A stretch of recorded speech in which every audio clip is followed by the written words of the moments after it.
sebaik-baik doa dan ucapan alhamdulillah. Sebagaimana bersabda Rasulullah sallallahu alaihi wasallam, afdalud du'a alhamdulillahi rabbil alamin. Makanya diawali dengan suratul Fatihah dengan ucapan alhamdulillahi rabbil alamin. Kata alhamdulillah dalam keadaan senang maupun susah, sehat maupun sakit, bahagia maupun sedih, mampu mengucapkan alhamdulillah. Saat senang barangkali mudah mengucapkan alhamdulillah, tapi saat kesulitan itu yang sulit mengucapkan alhamdulillah. Apalagi saat diuji oleh Allah Subhanahu wa taala. Makanya biasakan diri mengucapkan alhamdulillah dalam keadaan apa saja. Karena ini termasuk perkataan yang indah. Bahkan ucapan alhamdulillahi rabbil alamin mewakili semua pujian-pujian, perkataan-perkataan yang terindah yang barangkali kita tidak mampu ungkapkannya kepada Allah. Ada satu kata mewakili semua pujian. Alhamdulillahi rabbil alamin. Segala puji bagi Allah Subhanahu wa taala. Makanya Rasulullah SAW bersabda, afdalud du'a alhamdulillahi rabbil alamin. Dan selalu doa kita diawali dengan alhamdulillahi rabbil alamin. Karena doa ada dua macam. Sebagaimana di suratul Fatihah. Doa ibadah. Yang kedua doa masalah. Doa ibadah yang isinya memuji Allah tapi tidak meminta apa-apa. Doa ibadah memuji Allah tapi tidak memohon sesuatu. Isinya hanya pujian. Boleh memuji Allah dengan Asmaul Husna, menyebutkan keagungan dan kemuliaan Allah. Ya Allah, Ya Maha Rahman, Ya Rahim, Ya Hayyu, Ya Qayyum. Segala kenikmatan yang kami miliki itu milik-Mu, Ya Allah. Kami hamba yang tidak bisa apa-apa, lemah, fakir, daif, dan kita semua kembali kepadamu. Ini pujian. Kita tidak minta apa-apa. Itu disebutkan doa ibadah. Sama dengan contoh alhamdulillahi rabbil alamin. Doa tetapi tidak ada permintaan di dalamnya. Yang kedua doa masalah. Apa itu doa masalah? Yang isinya memohon kepada Allah Subhanahu wa taala.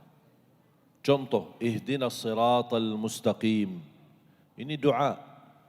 Tapi disebutkan doa masalah karena kita ingin menunjukkan hajat kita, soal kepada Allah, memohon kepada Allah Subhanahu wa taala.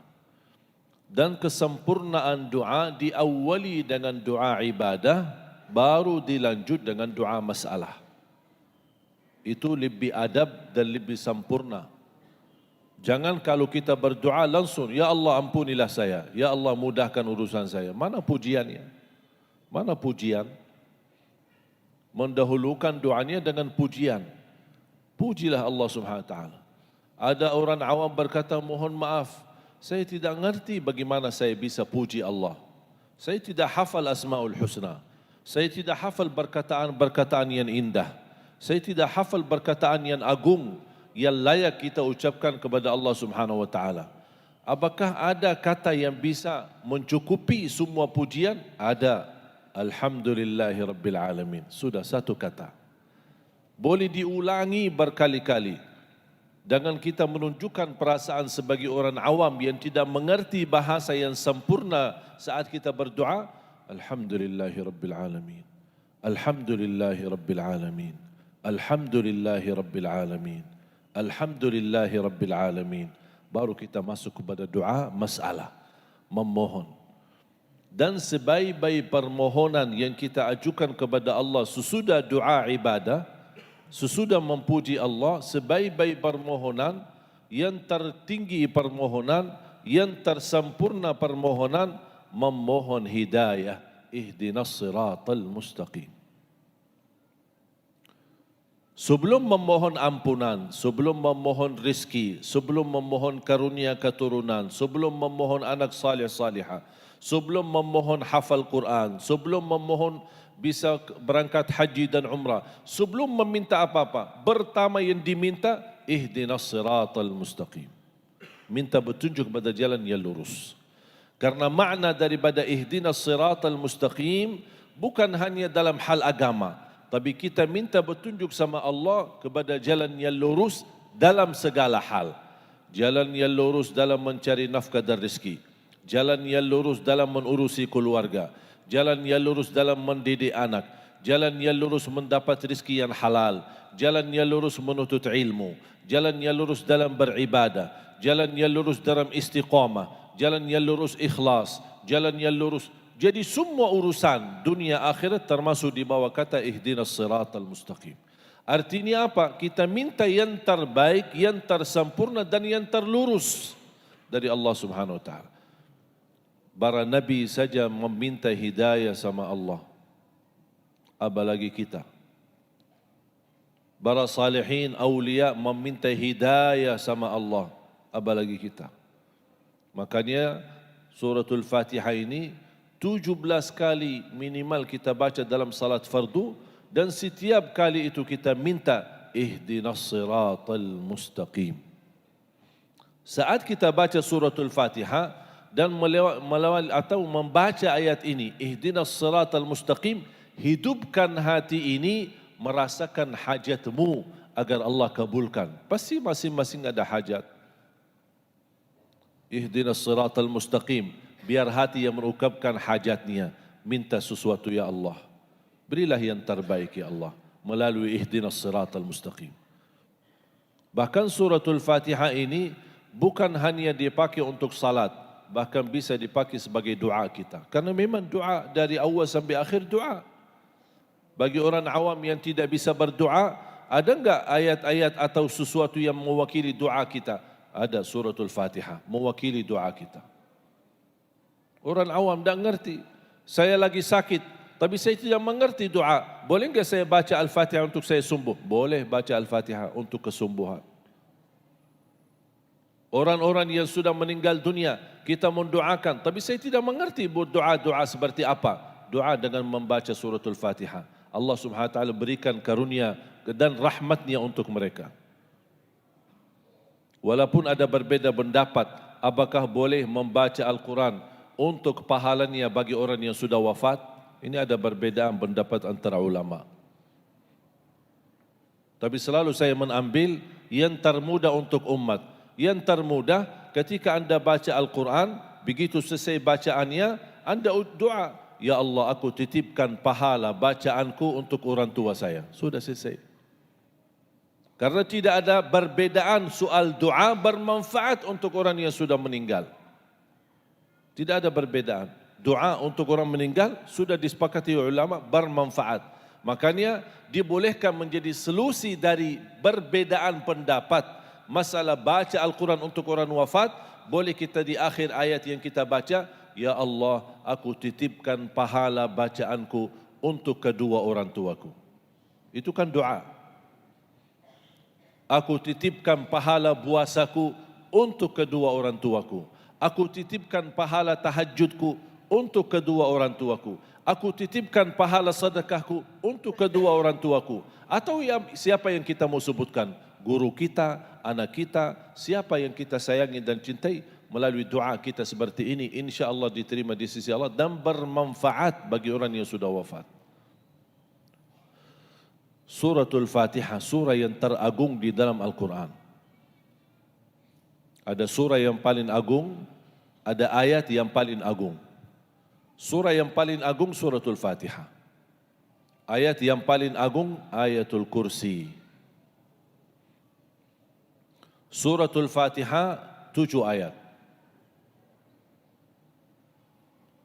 Bismillahirrahmanirrahim ayat 1.